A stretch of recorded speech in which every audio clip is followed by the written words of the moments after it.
my gosh. But when you bite into it, it's like a little cloud of pumpkin. In here,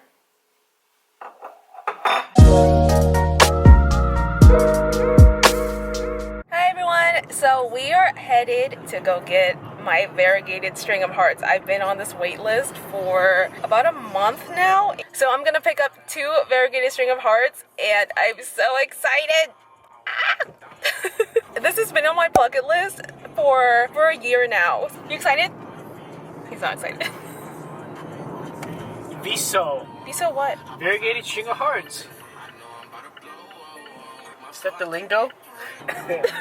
He has quite a bit of driving to do, right, Bob? Yeah. See you there.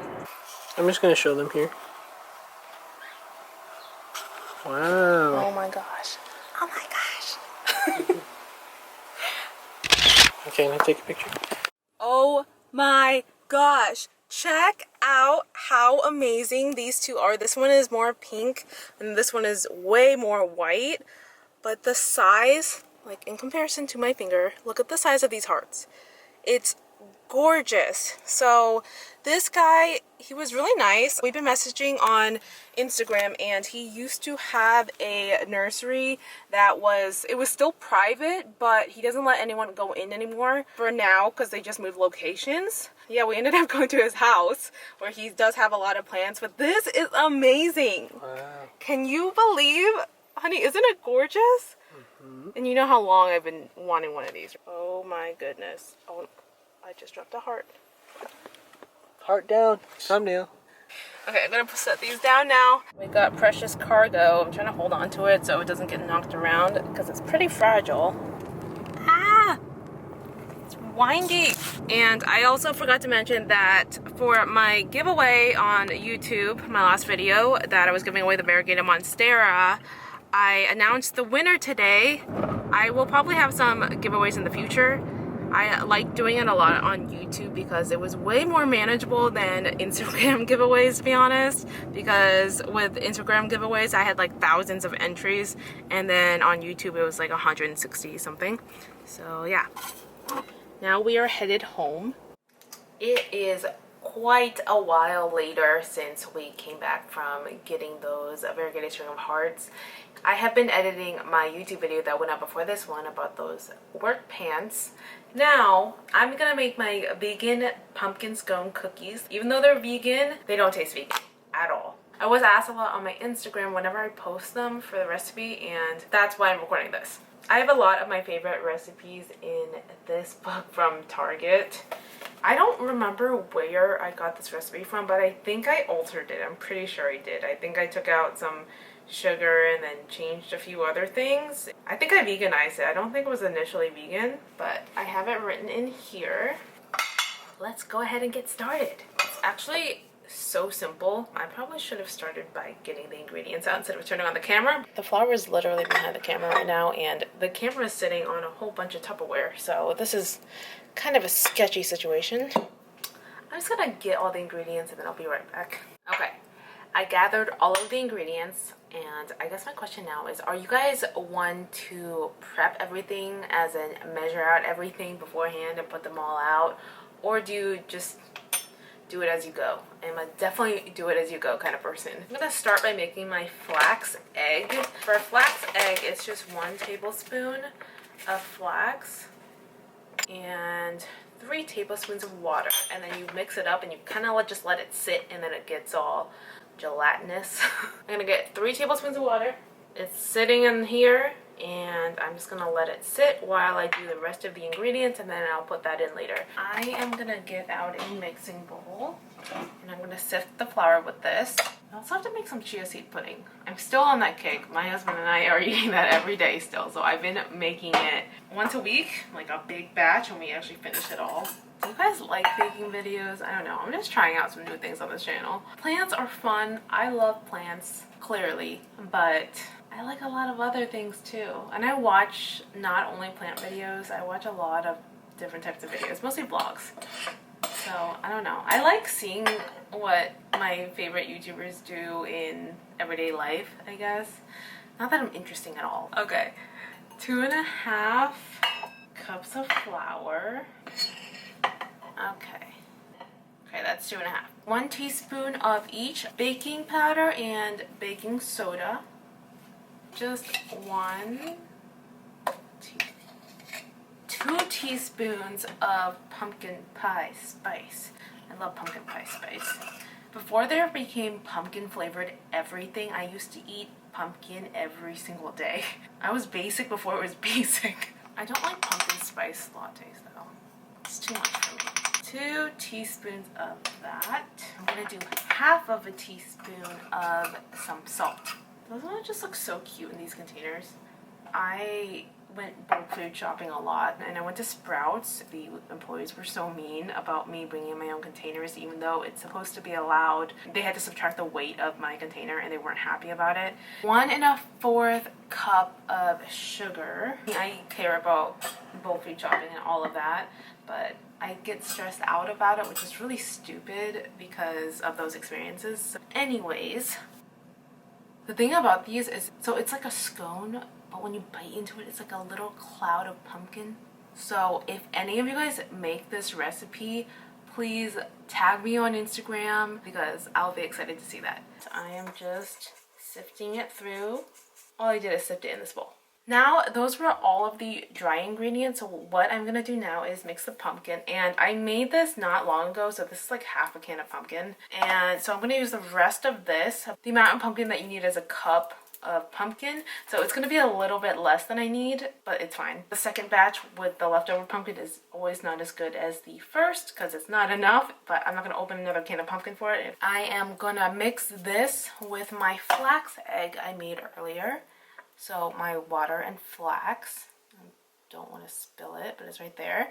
And then I am also gonna mix in some vanilla. Yes, I am making some scones.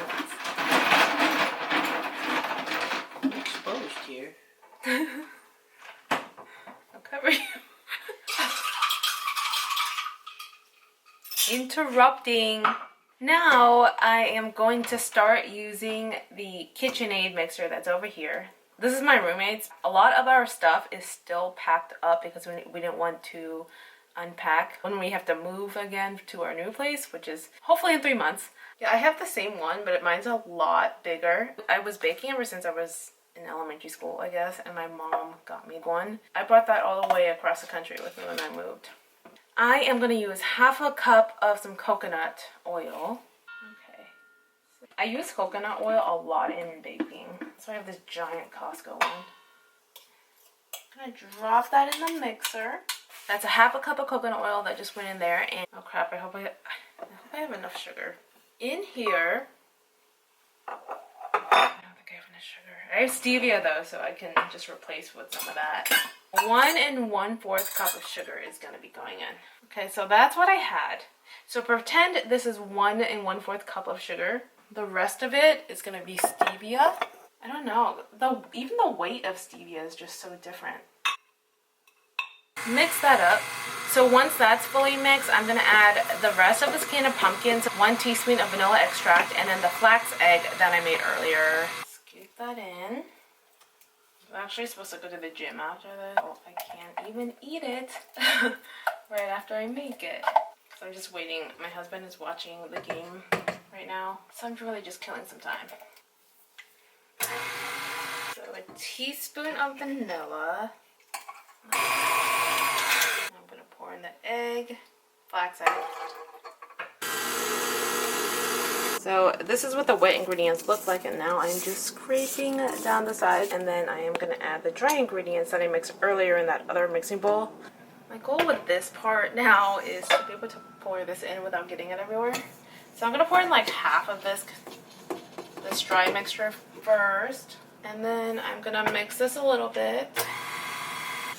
I know there's flour on my camera and I'm too zoomed in. Oh, no. You don't want to overmix this because then it can get pretty tough. And nobody likes a tough cookie / scone. I'm just going to pour in the rest of this and hopefully not spill it everywhere. Right when it's well mixed, I'm going to stop it. I just started preheating the oven because I normally don't preheat the oven depending on how long I take on making the recipe, because I don't prep my ingredients beforehand, like I said. So I don't want to waste the energy. So I am just going to go ahead and oil these. I'm going to use coconut oil for these. I'm just going to make them this size and plop them down. I'm just trying to be a little consistent with the size. This is what it looks like before putting it into the oven. Just pop them in the oven, and now I am going to put the timer for 15 minutes. So while I wait for things to be baking in the oven, I do two things. One of them is wash the dishes because nobody wants a giant mess. But with this recipe, I actually have to make something else. So I'm gonna make some glaze, get some powdered sugar. I never measure this part because it's such an easy thing to do. I just put that much in. I mean, you can eyeball this part. If you Google any powdered sugar glaze recipe, it's all gonna be the same pretty much, except I'm adding a few more things. I'm gonna throw in some pumpkin pie spice, like that much. The pumpkin pie spice and the maple syrup are totally optional. All you really need for glaze is water and powdered sugar. That's how easy it is. So I'm gonna put like a little splash of maple syrup in there that you totally can't see, but maybe a tablespoon. I'm just gonna put a little bit of water in at a time and keep mixing until it's a nice glaze consistency. You don't want to overdo the water because you can't take water out. You can always add a little bit of water at a time, so I don't have to keep adding more powdered sugar. As I wait for the scones to be done baking, the second I am done with them, I just do this and drizzle on top the second they come out, and then I wait, and then they set, and then it's glaze on top. But now I have to wash some dishes. Now that I got them out of the oven, it looks a little bit different because I used the stevia since I ran out of the sugar. I'm gonna drench it with some glaze like so. Here is the final product. Yay! I am gonna do a taste test of this new stevia one. I really wish I had the regular sugar, but I'm gonna do a taste test of this after I get back from the gym. So I'm gonna head out to the gym right now with my husband, and I'll be back later to end this vlog. We are back from the gym now, and I'm gonna try the pumpkin scone.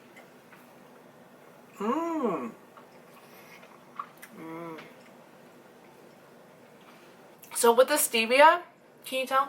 I think it's the stevia that made it not as moist as it usually is. If you make this, definitely make it with normal sugar and not stevia. I wouldn't have done that if I had sugar. And we actually just came back from the grocery store and got to get some more sugar anyways. But yeah, I definitely stand by this recipe, just not with stevia in it. But it's still good. Yeah, the flavor is good. Instead of like the usual clouds of pumpkin, this tastes more like a pumpkin muffin. I'm not mad about it. It's still good. I'm still gonna eat it. Okay, that's it. Thanks for watching. Bye.